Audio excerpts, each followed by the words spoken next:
The forest was too quiet. Rayan noticed at the moment he stepped past the old stone bridge. This part of the forest was not safe. People in his village called it the Dark Forest. They said orcs live there.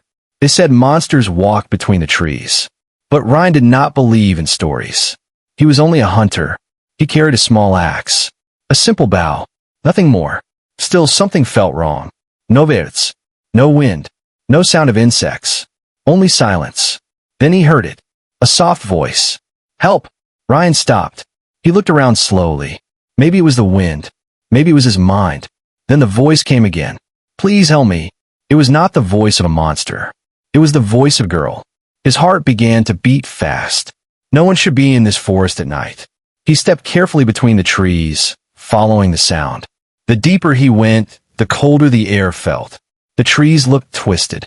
Their branches looked like claws reaching toward the sky. Then he saw something strange ahead. A metal shape. Big. Dark. He moved closer. And froze. It was a cage.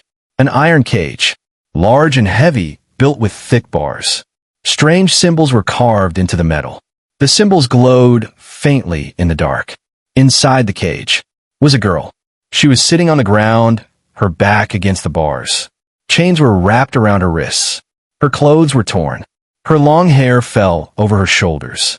She was beautiful, but she was not human. Her skin was soft green. Her ears were slightly pointed.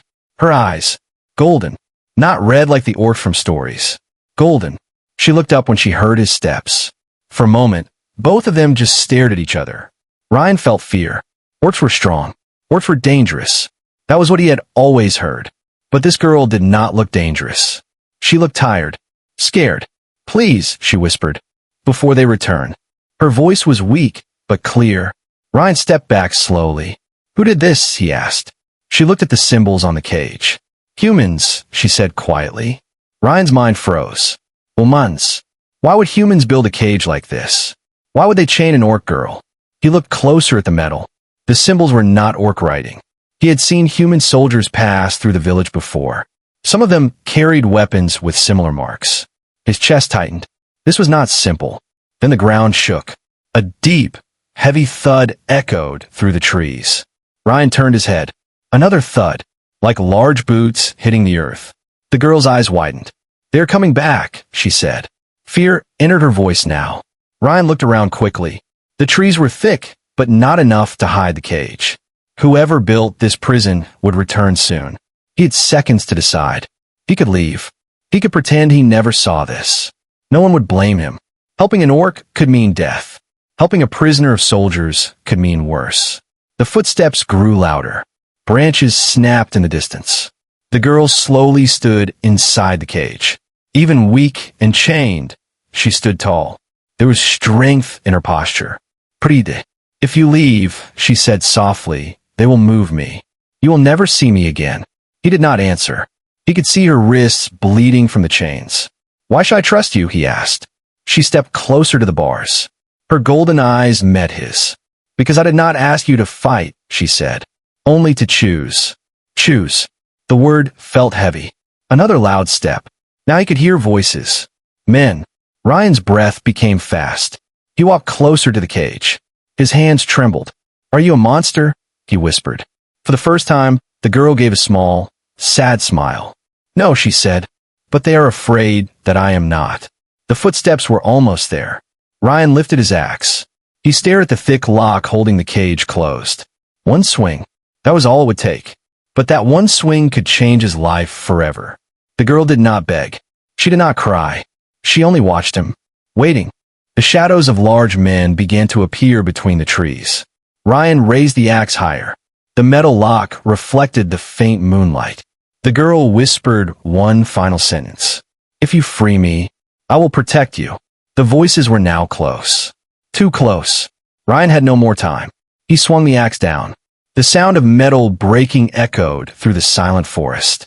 And in that moment, everything changed. The sound of the broken lock had not faded when the forest exploded with noise. Stop! A loud human voice cut through the trees. Rayan turned. 3 armored soldiers rushed toward them. Their boots crushed leaves under their feet.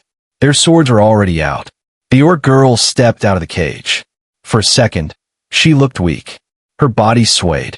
The chains still hung from her wrists. Then something changed. The glowing symbols on the cage went dark. The air became heavy. The ground under Rayan's feet felt warm. The girl slowly straightened her back. Her golden eyes began to shine brighter. The soldiers froze. "Seal is broken," one of them whispered. "Kill her now," the leader shouted. The first soldier rushed forward. He lifted his sword high. Rayan moved without thinking. He stepped in front of the girl. He raised his small hunting axe. The soldier laughed. "You think you can stop me?" But before the sword could fall, the forest moved. A thick tree root shot out of the ground and wrapped around the soldier's leg. He crashed face first into the dirt. Rayan stared in shock. The girl did not move her hands. She only looked at the trees. The second soldier attacked from the side. He aimed his blade at her shoulder. She turned slightly. The wind pushed him back like an invisible wall. He hit a tree hard. The third soldier did not attack. He stepped back slowly. His face turned pale. "It's true," he said in fear.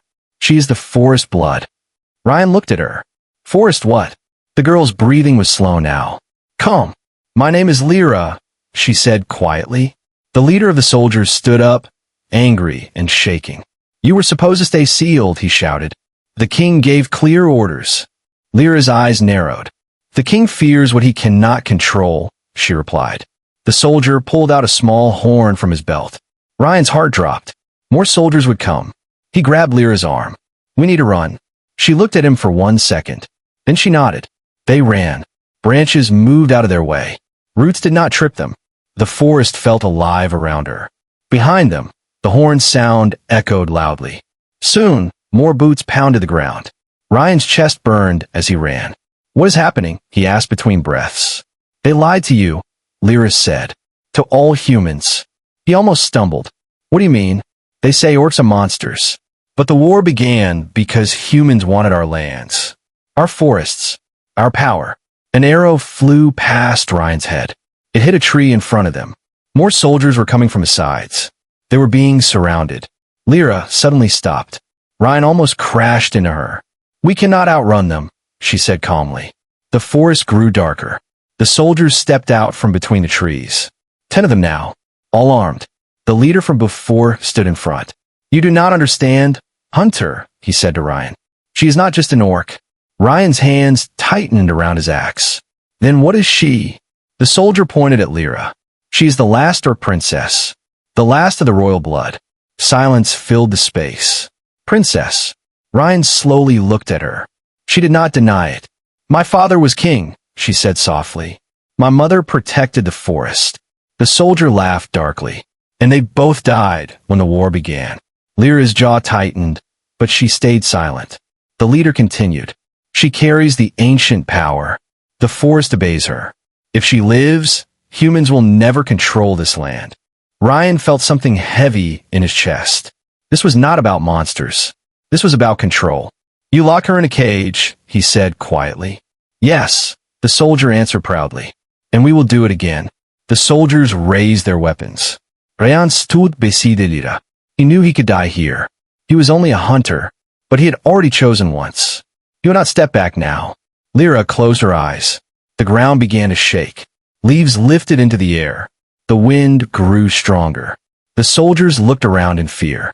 "You should not have broken the seal," the leader shouted at Rayan. Rayan looked at him firmly.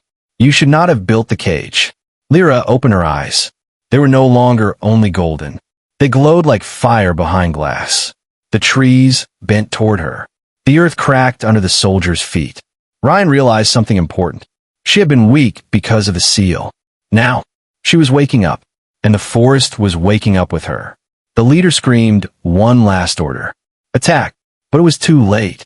Because this time, the princess was no longer chained. The soldiers did not get the chance to attack. The ground broke under their feet. Thick roots rose like living snakes and wrapped around their legs and arms. Swords fell from their hands. The wind pushed them back. Dust filled the air. Rayan covered his face. When the wind stopped, the soldiers were trapped against the trees. None of them were dead, but none of them could move. Lyra stood in the center of the clearing. Her hair moved slowly in the air. even though there was no wind now. Her eyes were glowing bright gold. Then, slowly the light faded. She looked tired again. The forest returned to silence. Rayan stared at her.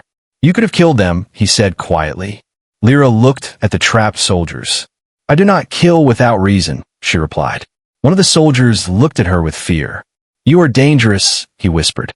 Lyra walked toward him calmly. "No," she said. "I am balance." Rayan did not fully understand her words. But he knew one thing. Everything he had believed about orcs felt wrong now. Lyra turned to Rayan. "We must leave," she said. "This place is no longer safe." "What about them?" he asked. "They will free themselves when the forest allows it." She began walking deeper into the trees. Rayan followed. After some time, the forest began to look different. The trees were taller. The air felt warmer. Soft blue lights floated between branches like small stars. Rayan slowed down. "This place," he whispered. "It is protected," Lyra answered. They reached a hidden cave behind hanging vines. Inside, the walls were covered in old carvings. Rayan stepped closer. The carvings showed orcs and humans standing together, fighting something else, not each other. "What is this?" he asked. Lyra touched one of the carvings gently. "This is the truth that was buried," she said. Rayan looked confused. "The war did not begin because orcs attacked humans," Lyra explained. "Long ago, humans and orcs lived in peace. We protected the forest together." Rayan's mind struggled to accept it. "But the stories say—" "The stories were changed," she said firmly. She pointed to another carving. It showed human soldiers cutting down large glowing trees. Behind them, a man with a crown watched. "That man was the first human king who wanted more land," Lyra said. "He believed the forest held great power. He wanted to control it." Rayan looked closer. The glowing trees in the carving looked similar to the blue lights floating outside. "The forest spirit lives here," Lyra continued. "My bloodline was chosen to protect it." "Chosen?" Rayan asked. She nodded. "My mother could speak to the forest. My father led the orcs. Together, they kept balance." Her voice became softer. "But when a human king attacked, he blamed orcs for starting the war. Fear spread. Lies spread faster." Rayan remembered his village stories. They always described orcs as savage, as killers. He looked at Lyra again. She did not look like a savage. She looked like someone carrying pain. "What happened to your parents?" he asked carefully. Lyra's eyes darkened slightly. They were betrayed. She walked deeper into the cave. Rayan followed. In the back of the cave stood a large stone table. On it rested a broken crown made of dark metal and green crystal. "My father wore this," she said. Rayan stepped closer. "It's broken." "Yes," she replied, "like the peace between our people." Silence filled the cave. Then Rayan asked the question that had been in his heart. "Why did they cage you?" Lyra looked at him directly. "Because they fear what I can become." "What can you become?" She hesitated for a moment. Then she said quietly, "Queen." The word echoed in the cave. "But not just Queen of Orcs," she continued. "Queen of the forest itself." Rayan felt a chill. "That is why they sealed my power," she explained. "As long as I was chained, the forest could not fully awaken." "And now?" he asked. She looked toward the cave entrance where blue lights danced softly. "Now it is slowly returning." Rayan thought of the soldiers, of the horn. More humans would come. "They will hunt you harder now," he said. "Yes," Lyra answered calmly. "And they will hunt you too." Rayan's stomach tightened. He was no hero. He was only a hunter. He could return to his village, pretend this never happened. But he remembered her in the cage. Her bleeding wrists. The fear in her eyes. "You said something before," he said slowly. "You said I was not there by accident." Lyra studied him carefully. "There was a prophecy," she said. Rayan almost laughed. "About me?" "About a human," she corrected. "A human who would break the seal not out of greed, but choice." Rayan swallowed. "That sounds like a story." "Yes," she said softly. "But stories shape the world." She stepped closer. "When you broke the lock, you did more than free me." He looked at her. "What did I do?" She spoke quietly, but her voice felt heavy with meaning. "You awakened something much bigger than both of us." Outside the cave, the blue lights suddenly grew brighter. The ground trembled lightly. Far away, A horn sounded again. But this time, it was not a human horn. It was deeper, older. Something ancient had heard the cage break. And it was coming. The forest did not calm down quickly. After the soldiers ran in fear, broken and wounded by the earth itself, silence slowly returned. But it was not the same silence as before. This silence felt alive. Rayan stood still, breathing hard. The ground had cracked. Trees had moved. He had seen roots grab armored men like toys. And Lyra had done it without even lifting a weapon. She stood in the center of it all, her hair moving gently even though the wind had stopped. The glow in her golden eyes slowly faded. Then she looked tired again.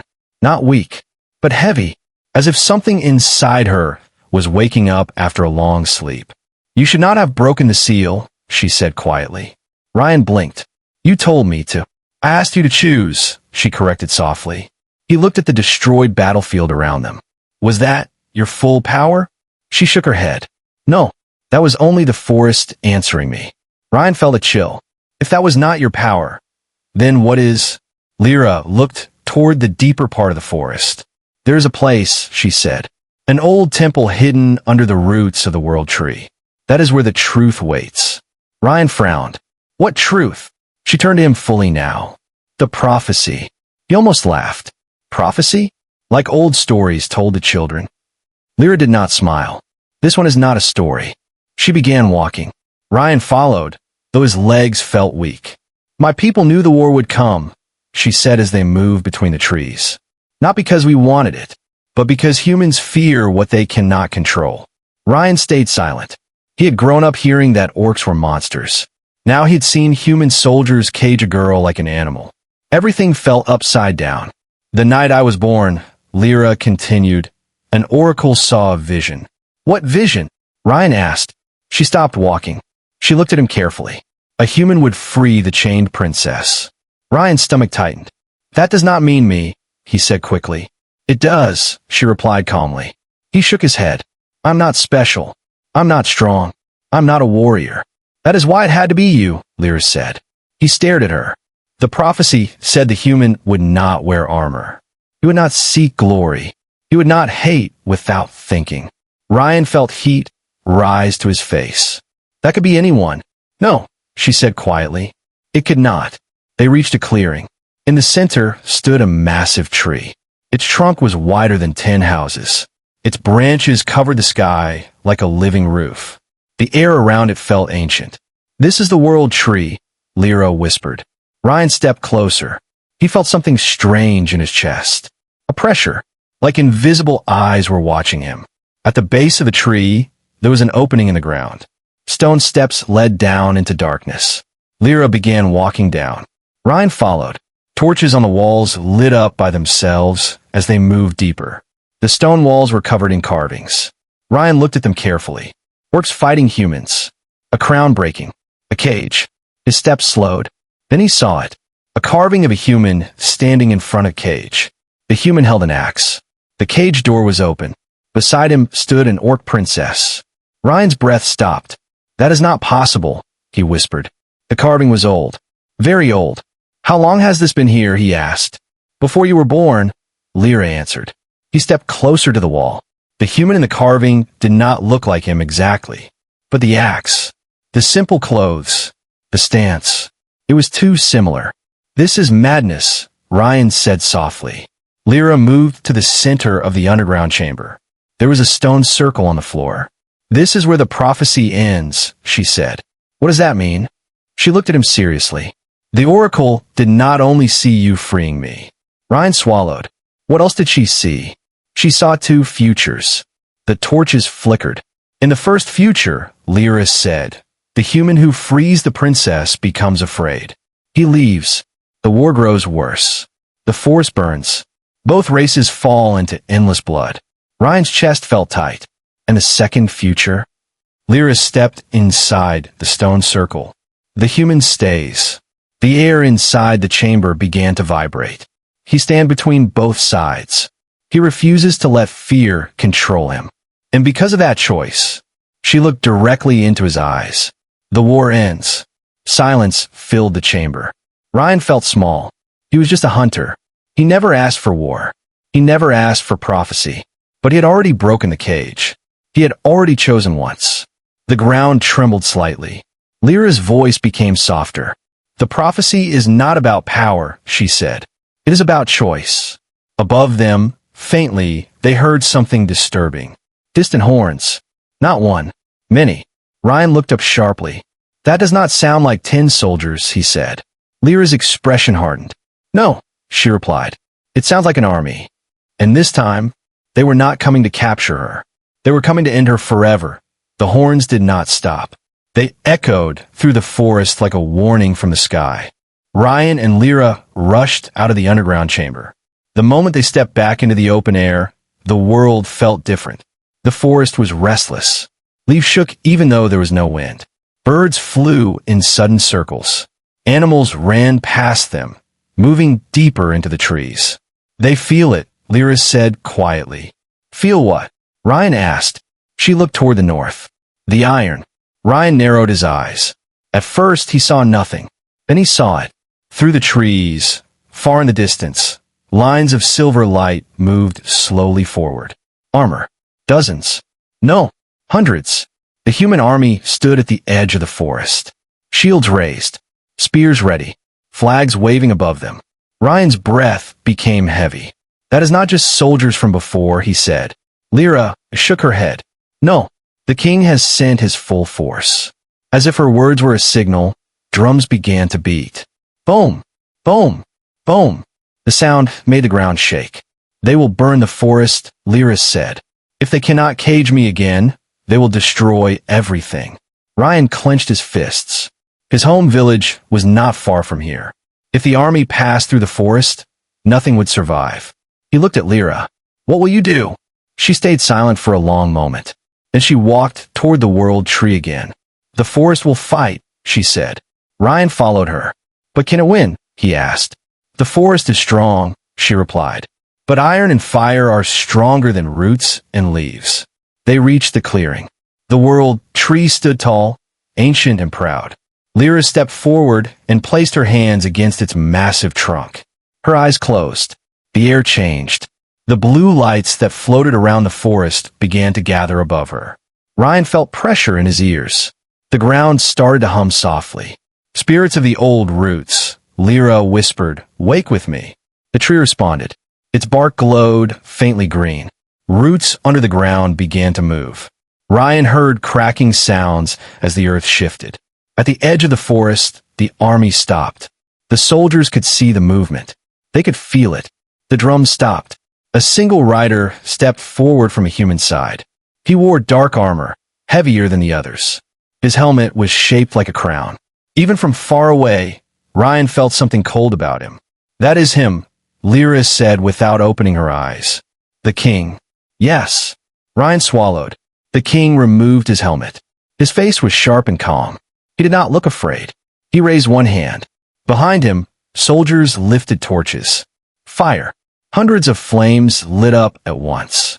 The orange glow spread across the line of soldiers. Rayan's heart pounded. They will burn it, he whispered. Lyra opened her eyes. They were glowing brighter than before. The prophecy is moving, she said softly. What does that mean? Rayan asked. It means you must choose again. He looked at her, confused. I already chose. That was only the beginning. The king's voice echoed across the field. Princess of Orc blood, he shouted. Surrender, and the forest may live. Lyra stepped forward. She did not shout back, but her voice carried clearly across the distance. This forest was alive before your crown, she said. It will live after it. The king smiled coldly. Burn it, he ordered. The soldiers stepped forward. Torches lowered toward the dry grass at the forest's edge. Rayan felt fear rising inside him. This was too big. He was only one man. He turned to Lyra. Can you stop them? He asked. She looked at him carefully. I can protect the heart of the forest, she said, but not every tree. That meant the outer forest would burn. The animals, the smaller villages, everything. Rayan's mind raced. If he stayed behind Lyra, he would be safe. If he ran toward the army, he would likely die. The prophecy. Two futures. He could leave, or he could stand in front of the flames. The first sparks touched the grass. Fire began to spread slowly. Rayan took a deep breath. Then he did something unexpected. He stepped away from Lyra. He walked toward the burning edge. "Rayan," she called. But he did not stop. He walked alone toward the line of soldiers. The flames grew higher behind him. The heat touched his face. The king watched him approach. A single human. No armor. No shield. Only a small axe. Rayan stopped between the army and the forest. He raised his voice. "If you burn this forest," he shouted, "you burn your own future." The soldiers hesitated. They did not expect this. The king narrowed his eyes. "You choose monsters over your own kind?" he asked calmly. Rayan shook his head. "I choose what is right." Behind him, the forest began to glow brighter. In front of him, the army stood in silence. The wind picked up. Fire danced around his feet. And in that moment, the war stood balanced on one human choice. The fire burned brighter. Flames moved across the dry grass like hungry snakes. Smoke rose into the dark sky.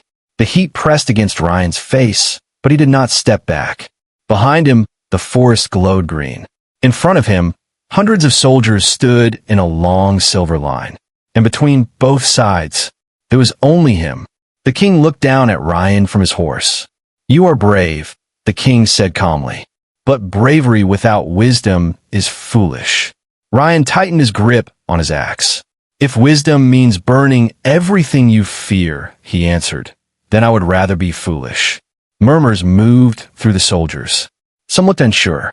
Some looked angry. The king raised one hand slightly, and the whispers stopped. "You do not understand the danger," the king said. "That creature behind you is not just a princess. She is power." Rayan did not turn around. "She did not attack first," he said. "You cage her." The king's eyes grew colder. "Power that cannot be controlled must be sealed." The flames crept closer to Rayan's boots. Smoke filled his lungs, but he stood firm. Behind him, Lyra stepped forward slowly. The ground beneath her feet glowed softly. The trees began to bend toward her again. The air felt heavy. "Control," Lyra's voice carried across the field, "is not the same as protection." The king's jaw tightened.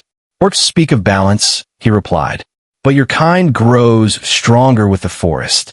If you rise, humans fall." Rayan finally turned slightly, just enough to see Lyra from the corner of his eye. She looked calm, not angry, not afraid. She looked like someone who had already accepted something.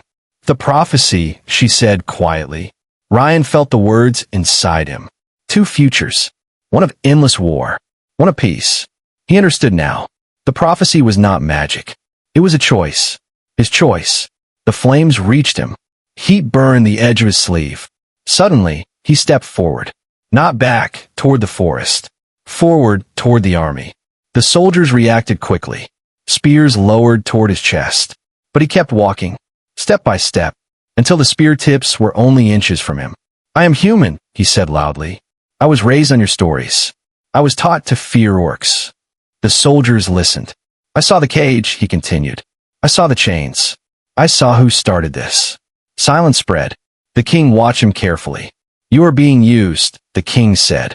"She is manipulating you." Rayan shook his head. "No, she gave me a choice. You never did." The words hit harder than any weapon. For a moment, even the drums stopped. Behind Rayan, the forest suddenly reacted. Roots rose from the ground, but they did not attack. They formed a wall of twisting wood between the fire and the deeper forest. The flames hit the wall of roots and slowed. The soldiers gasped. The king's face darkened. "This is exactly why she must be stopped," he said sharply. He drew his sword. The sound of metal sliding free echoed across the field. "If you stand in my way," he warned, "you stand against your own king." Rayan looked at the blade. It was polished and sharp. He looked down at his small hunting axe. It was simple, worn. He could die here, but if he stepped aside, the forest would burn, and the war would never end. He raised his axe slowly. "I do not stand against my people," he said. "I stand against fear." The king urged his horse forward. The soldiers held their breath. But before the king could strike, one soldier dropped his torch. The flame fell into the dirt and went out. Everyone looked at him. His hands were shaking. "We were told they were monsters," the soldier said quietly. But I see no monsters here. Another soldier lowered his spear. Then another. The line of silver began to break. The king's eyes widened. Hold your formation, he shouted. But doubt had already entered their hearts. Behind Rayan, Lyra stepped beside him. She did not attack. She did not command the forest. She simply stood there, an Orc Princess beside a human hunter. Not enemies, not rulers, just two beings choosing not to hate. The king looked around and saw it. He saw his army losing certainty. He saw fear slipping from their control. His sword lowered slightly. This is not over, he said coldly. He turned his horse. The drums did not beat again. Slowly, the soldiers stepped back. The fire died against the wall of roots. Smoke faded into the night. The army began to retreat. Ryan's legs finally felt weak. He lowered his axe. Lyra looked at him. You changed the line, she said softly. He exhaled deeply. I only stood in it. The forest began to calm. But far in the distance, as the king rode away, his eyes were still filled with something dark. This battle had ended without blood. But the war was not finished yet. The fire stopped spreading. Not because of magic, not because of rain, but because no one moved. Rayan stood between the army and the forest. Behind him, the world tree glowed brighter than ever. The air felt heavy, like the forest itself was holding its breath. In front of him, hundreds of soldiers waited for one command. The king stared at Rayan. You are just a hunter, the king said calmly. Move aside. Rayan did not move. I was just a hunter, he replied, until I saw the truth. The king's eyes grew colder. There is no truth. There is power. The forest belongs to humans now. It was never yours, Rayan answered. A murmur moved through the soldiers. Some of them shifted uncomfortably. The king raised his sword slightly. You think standing there will stop me? Rayan's hands trembled. He was afraid, but he did not step back. No, he said honestly, but maybe it will stop them. He looked at the soldiers, not at the king. You were told orcs are monsters, he shouted. I was told the same, but I saw a cage built by humans. I saw chains. I saw fear. Silence spread through the front line. Lyra stepped forward behind him. She did not glow now. She did not raise roots or wind. She simply walked until she stood beside Rayan. The soldiers tightened their grip on their weapons, but they did not attack. Lyra looked at the army. My father tried to make peace, she said clearly. He sent messengers. They never returned. She looked directly at the king. You killed them. The king's face did not change. Peace is weakness, he replied. Rayan shook his head. No, fear is weakness. The king's eyes flashed with anger. He pointed his sword at Rayan. Arrest him. But no one moved. The soldiers looked at each other. They looked at the glowing forest. They looked at the girl who stood calmly without attacking them. They looked at the hunter who had no armor and no shield, yet did not run. One young soldier lowered his spear. Another followed. The king turned sharply. Raise your weapons, he shouted. But doubt had already entered their hearts. Rayan took one step forward. If you burn this forest, he said, you will fight forever. Your children will fight, and their children will fight. He pointed at the world tree. But if you stop now, you can go home. The wind moved gently through the trees. Not violent, not angry, just alive. The king realized something dangerous. He was losing control. Fools, he shouted. She will destroy us all. Lyra stepped forward slowly. If I wanted to destroy you, she said calmly, none of you would still be standing. Her golden eyes met the soldiers. I do not want war, she continued, but I will not live in chains. Silence filled the battlefield. The king made his final move. With a loud cry, he rushed forward himself, sword raised toward Lyra. Rayan reacted instantly. He stepped in front of her. Their blades met. The king was stronger. Ryan's arm shook. The king pushed harder. You are nothing, he growled. Maybe he was right. Rayan was not strong like warriors, but he had something else. He did not fight for power. He did not fight for land. He fought because he believed it was right. He twisted his body suddenly. The king lost balance for 1 second. That was enough. Rayan knocked the sword from the king's hand. It fell into the dirt. The soldiers gasped. The king fell to one knee. For the first time, fear appeared in his eyes. Lyra stepped forward. She could have ended him. The forest was ready. The roots waited under the soil. But she did not attack. Instead, she spoke. The war ends now. Her voice was calm, but it carried across the entire field. No more cages. No more lies. She looked at the soldiers. Go home. One by one, weapons dropped. The army stepped back. Not because they were forced, but because they chose to. The king was taken by his own men, no longer as ruler, but as prisoner of his own fear. The flames died down. The forest breathed again. Rayan looked at Lyra. It's over, he asked softly. She smiled gently. Yes, she said, because you chose twice. The prophecy had never been about magic. It had never been about power. It had always been about choice. Days later, humans and orcs met at the edge of the forest. Not with swords, but with open hands. Lyra was crowned queen beneath the world tree. Not queen of war, but queen of balance. Rayan stood in the crowd. He did not wear armor. He did not wear a crown. He was still a simple hunter. But now, when people spoke of the day the war ended, they did not speak of magic. They spoke of a human who stood alone in front of fire and chose courage over fear. And in the quiet forest, where a cage once stood empty, peace finally grew.